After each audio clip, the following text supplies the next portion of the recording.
이 되니라. 아멘. 므낫세에 대한 이야기에 비해서 아몬의 이야기는 짧지만 두 부자가 거의 비슷한 그런 삶을 산 것을 보게 됩니다.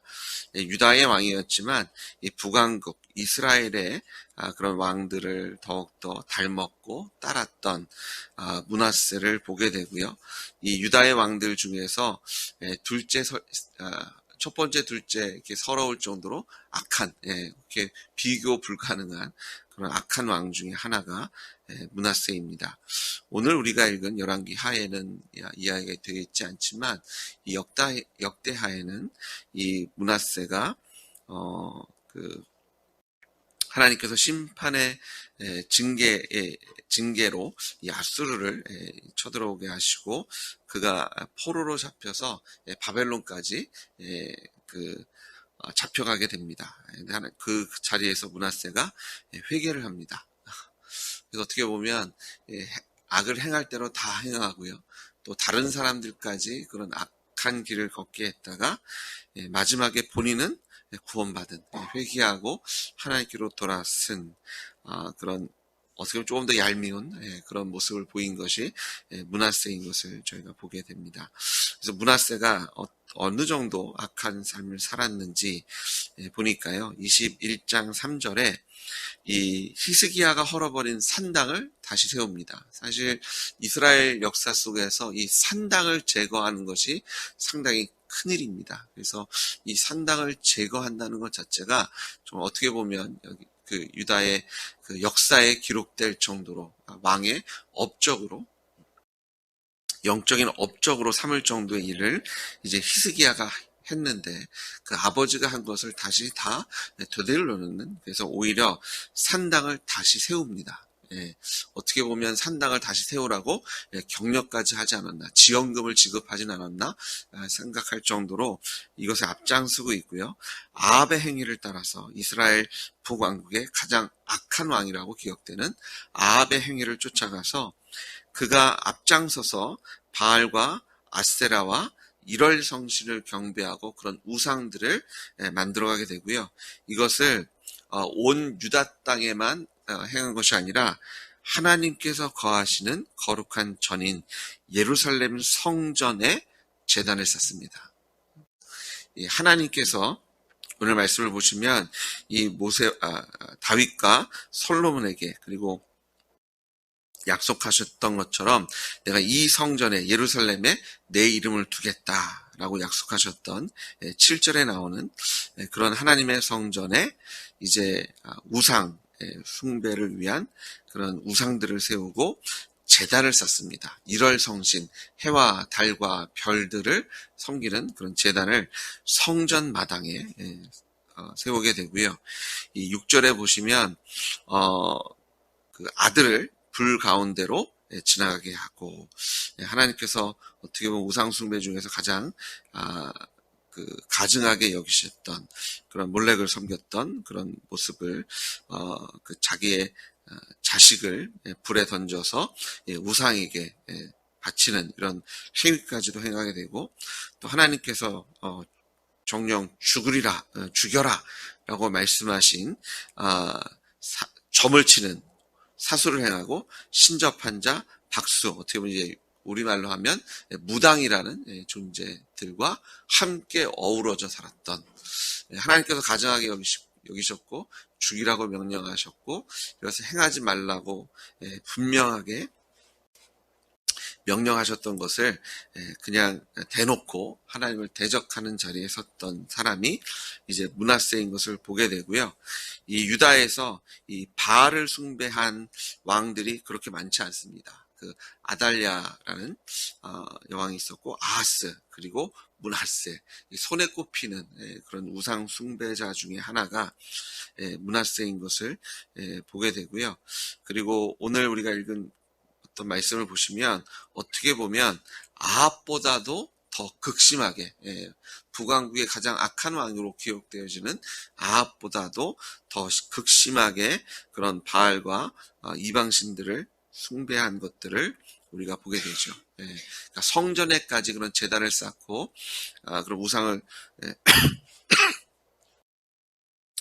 섬긴 것들을 보면 이것이 결코 아합보다 뒤떨어지지 않는 그런 우상 숭배의 모습을 저희가 보게 됩니다.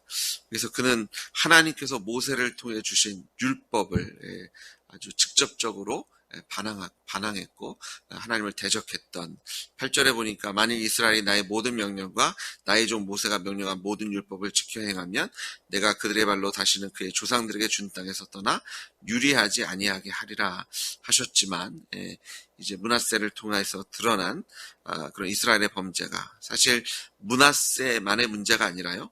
29절에 보시면 이 백성이 하나님께 주신 명령을 듣지 않고 므낫세의 꿰매 넘어갔다. 꿰을 받고 유혹을 받고 이스라엘 백성들이 다 유다 백성들이 악을 행했다라고 선포하시고 이제 그들의 모습이 다른 어떤 민족보다 더 심하였다. 하나님께서 가나안 땅을 아브라함에게 주실 것을 약속했지만 이제 이스라엘 백성들이 400년 동안 애굽에서 시간을 보낼 수밖에 없었던 이유 중에 하나가 가나안의 악이 아직 차지 않았기 때문에 하나님께서 기다리셨던 그런 모습을 보게 되는데요.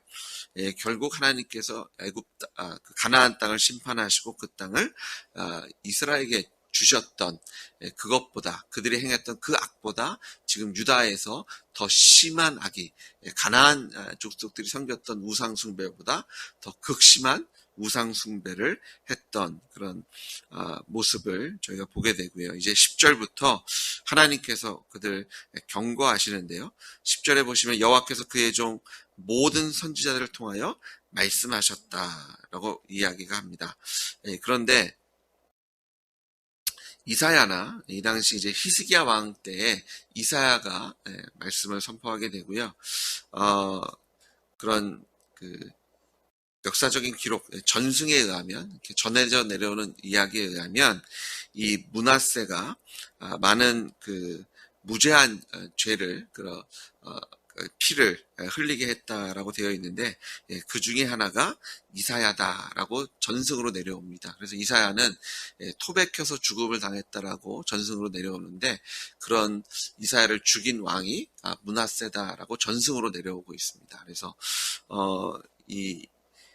이사야 선지자가 그때까지 이제 므낫세 때까지 존재했지만 기록에 의하면 이사야나 그 당시에 그때 이제 말씀을 선포했던 미가 선지자 그런 예언 활동을 사실은 하지는 않고 있습니다. 그런데 오늘 말씀을 보니까 하나님께서 그의 종 모든 선지자를 통해서 말씀하셨다라고 기록되어 있는 것을 보면 이사야나 미가처럼 성경에 기록되어져 있고 그렇게 유명한 그런 하나님의 선지자들만 있었던 것이 아니라 하나님께서 무수히 많은 하나님의 사람들을 일으켜 세우셔서 이 유다 전역에 또 왕에게 그런 하나님의 심판의 메시지 또 하나님의 말씀을 가르치고 말씀해 주셨던 것들이 있었음을 우리가 생각해 볼 수 있는 것을 오늘 10절 말씀을 통해서 우리가 그런 생각들을 할 수 있습니다. 그래서 하나님께서 이 성경에 기록되어진 그런 굵직굵직한 예레미야나 이사야나 이런 선지자가 없다고 해서 하나님께서 잠잠하셨던 것이 아니라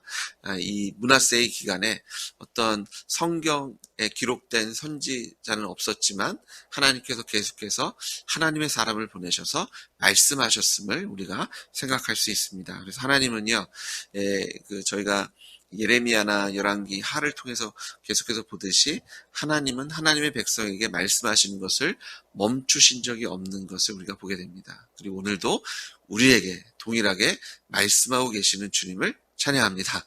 우리가 할 일은 하나님께서 말씀하실 때 이것을 한쪽 귀로 듣고 흘리는 것이 아니라 그것을 마음에 새기시고 또 믿음으로 순종의 자리에 서시는 여러분 되시길 주님으로 축복합니다. 그래서 이 새벽 예배 늦어도 오시고 기도하는 시간밖에 못 가는데 그래도 오시고 와서 졸더라도 오시고 주님 전 앞에 나와서 하나님의 음성을 들으시고 기도하실 때 저희가 그런 탄식의 기도조차도 그냥 한숨 소리조차도 하나님께서 그 안에 숨겨진 우리의 마음을 다 아시는 하나님께서 들으시고 응답해 주실 줄 믿습니다. 하나님께서 심판하시는데 이 13절에 보니까 사마리아를 잰 줄 북왕국이죠. 그리고 아합의 집을 다림했던, 건축할 때 기준을 재는 그런 자와 그런 추를 통해서 이제 이게 평평한지 제대로 쌓였는지 이렇게 재는 그런 것을 통해서 하나님께서 친히 기준이 되셔서 이제 므낫세를, 북왕국을 이제 심판하시고 그릇을 씻어 엎음같이 예루살렘을 씻어버리겠다라고 말씀하고 있는 것을 우리가 보게 되고요. 그래서 이 남왕국을 하나님께 원수의 손에 넘기시고 원수에게 노략거리와 겁탈거리가 되게 하시겠다. 그러면서 애굽에서 나온 그의 조상 때부터 오늘까지 내가 보기에 악을 행하여 나의 진노를 일으켰음이라. 이것이 단지 므낫세 때 문제가 아니라 처음부터 끝까지 하나님께서 참으시고 인내하시고 또 회개의 모습도 있었지만 결국 다시 하나님께 범죄하는 자리에 섰던 이스라엘을 심판하시겠다는 하나님의 그런 징계의 선포를 보게 되고요. 16절에 아까 말씀드렸던 것처럼 이 므낫세를 하나님께서 심판하시는데 그 아주 하나님 보시기에도 악을 행했고 무죄한 자의 피를 심히 많이 흘렸다. 사람과의 관계 속에서도 아주 악했던 므낫세를 하나님께서 심판하시는 것을 보게 됩니다. 근데 역대하 33장에 보시면 그 므낫세를 아까 말씀드렸던 것처럼 하나님께서 심판의 징계의 모습으로 그 예루살렘 주민이 므낫세의 게임을 받아서 악을 행하니까 하나님께서 그들을 멸하시고 더욱 심하게 그들을 징계하시는데 아수르 왕의 군대를 보내십니다. 그래서 므낫세를 사로잡아서 쇠사슬을 결박하고 바벨론으로 끌고 갑니다.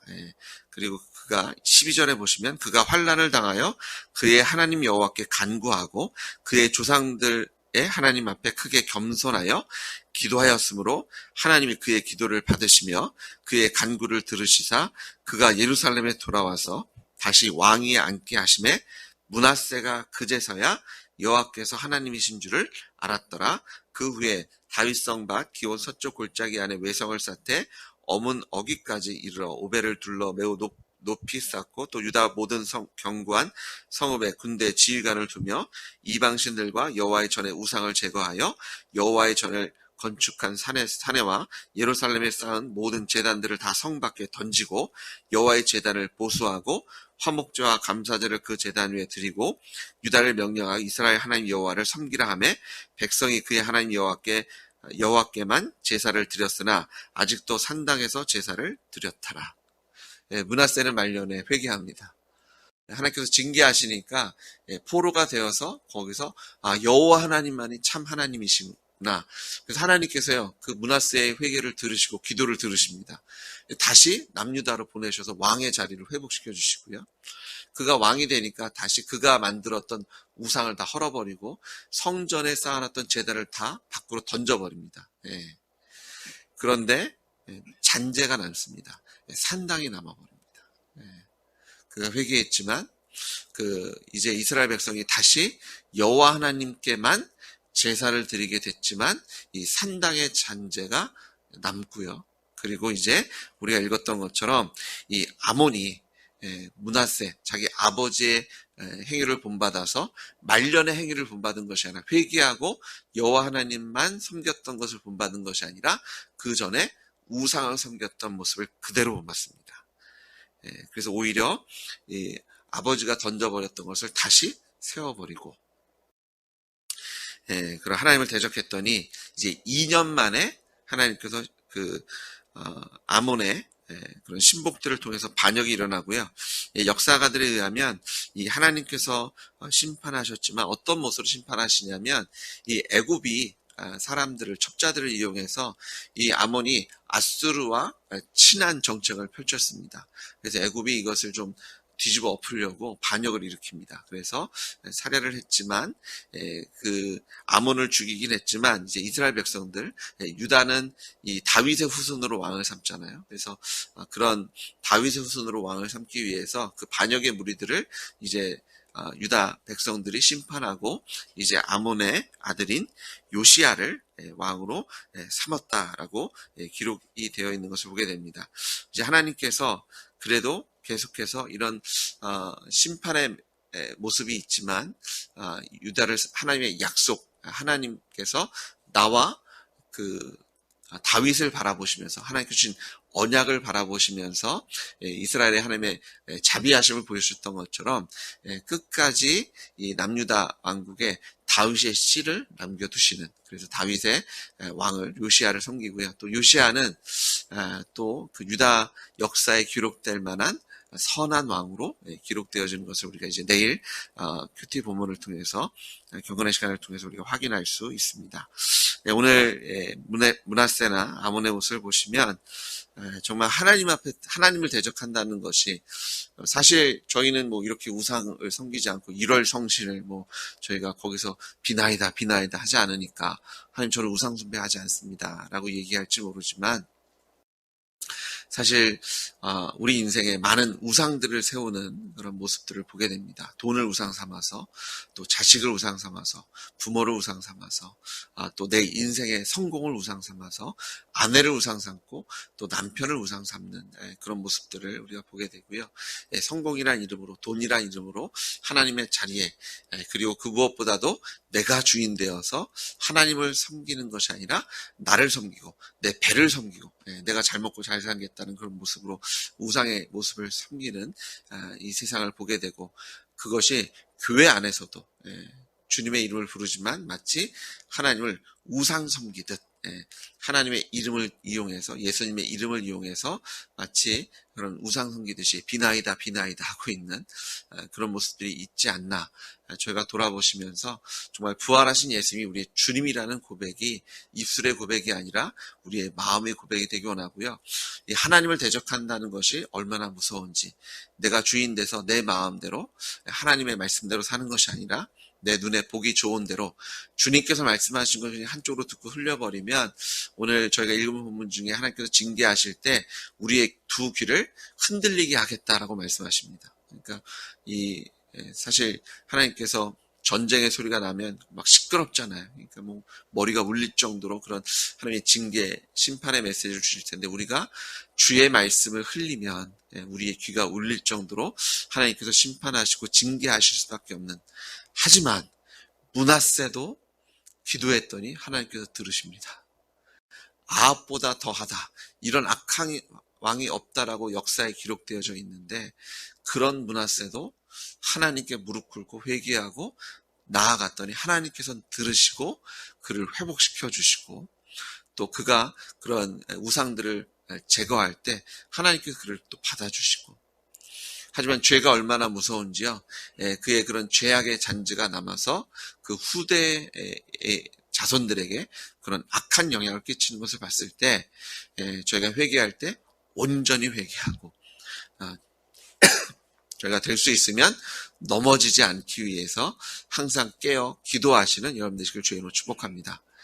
넘어지면 일어나면 됩니다. 회개하면 됩니다. 하지만 넘어진 그 잔재가 남아서 그 죄의 그런 잔재들이 그런 악한 영향력을 끼치는 것을 우리가 바라볼 때 깨어 기도하셔서 넘어지지 마시고, 만약 넘어지면 온전하게 일어나셔서 하나님의 그런 통치와 주권을 온전히 누리시는 여러분 되시길 주님으로 축복합니다. 같이 기도하시겠습니다.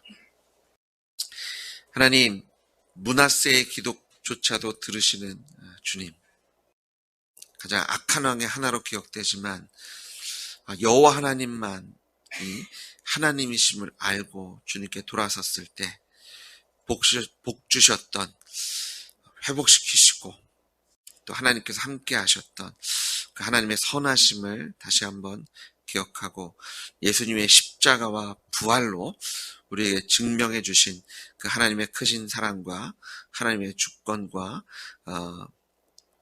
부활하신 예수님이 우리의 주와 하나님 되심을 다시 한번 선포하고 믿음으로 주님 전에 나아옵니다.